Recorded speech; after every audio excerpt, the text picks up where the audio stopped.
Good morning. How are you? I hope you're doing well today. Thank you for coming back to my videos. Let's check out our new lesson.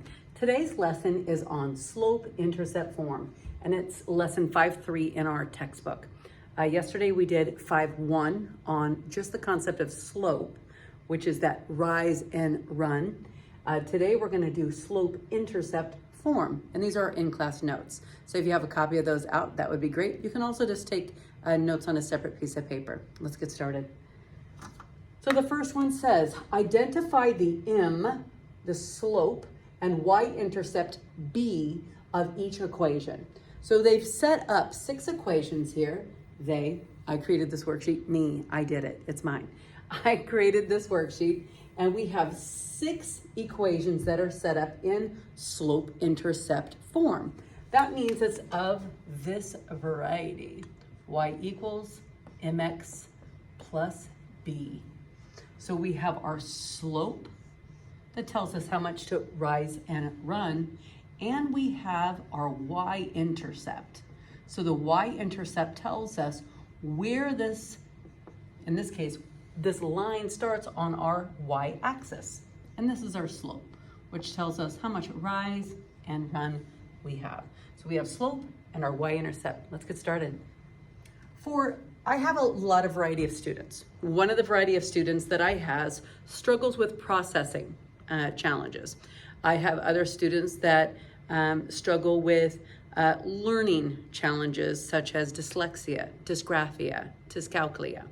One of the things that I would highly recommend you do is when working with a formula, such as y equals mx plus b, that is a formula, that you write it down, every single question, so you can match it up with what you have.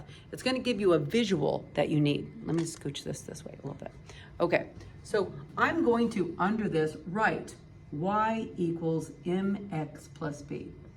It helps my brain match up the concepts so I can see who's who. So I can see that my 3 is the slope, and I can see that my -6 is my y-intercept. Now you've already studied how to graph these because we just finished our function unit and the grades were crazy good. So I already know you know how to graph, but now we're gonna really focus on the ingredients. What are the ingredients that make that linear function? And that's m, our slope, and b, our y-intercept. Let's try another one. Again, we're gonna start with the y-intercept slope form here. Is mx plus b. Well, I don't see a number in front of the x. I don't see that there. Well, if you're a visual learner like me, you wanna place the 1. The 1 gives us something to kind of focus on. So now I can see that my slope is 1, and I can see that my y-intercept, my starting point when graphing on that y-axis, is 7. Let's try one more. Y equals mx plus b. Beautiful. I'm gonna find my slope. Found it. And now I'm gonna find my b. We ran into this when we were graphing our functions. What was that y-intercept when you didn't see it? Do you remember? Where was our starting point if you didn't see a y-intercept? You're right, it's the origin. Nice. So we could add that to give ourselves the visual that we need. Beautiful. My suggestion right here would be to pause the video and try the next 3 on your own. So go ahead, hit pause and give it a try. Oh, wait. Okay, you're back. I hope you give it a try. So let's look at these next 3. Again, we're just identifying the key ingredients to a linear function when it's in slope-intercept form. So here we go. Use this color. So we have y equals mx plus b. Y equals mx plus b. And we have y equals mx plus b. Nice. Let's identify our slope. Ooh, our slope is a negative slope. We know that line will be leaning to the left. We have a positive slope. We know that line will be leaning to the right. And then we have a slope of 2. Also leaning to the right. Let's go back and find our y-intercepts. That's b is -1. Ooh, we have our origin again.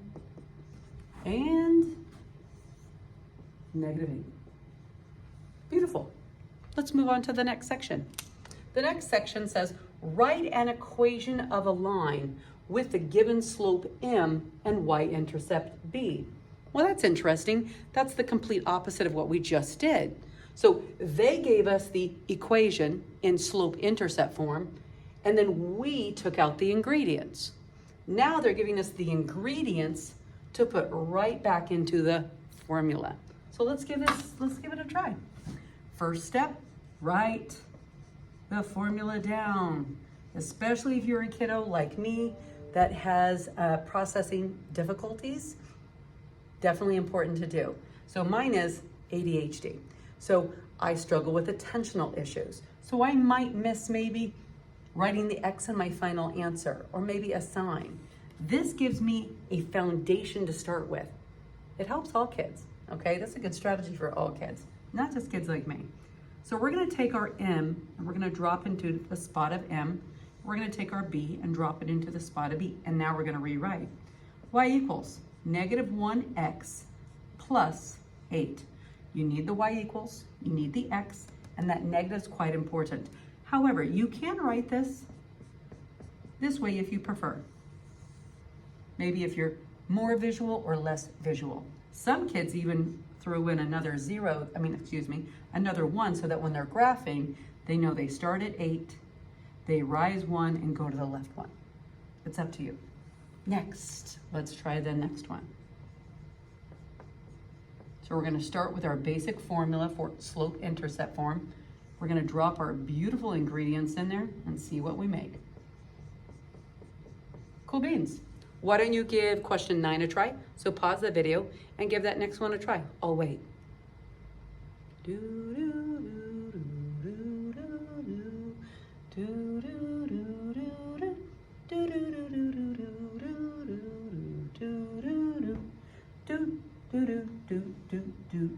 You think you got the answer? Let's check it out.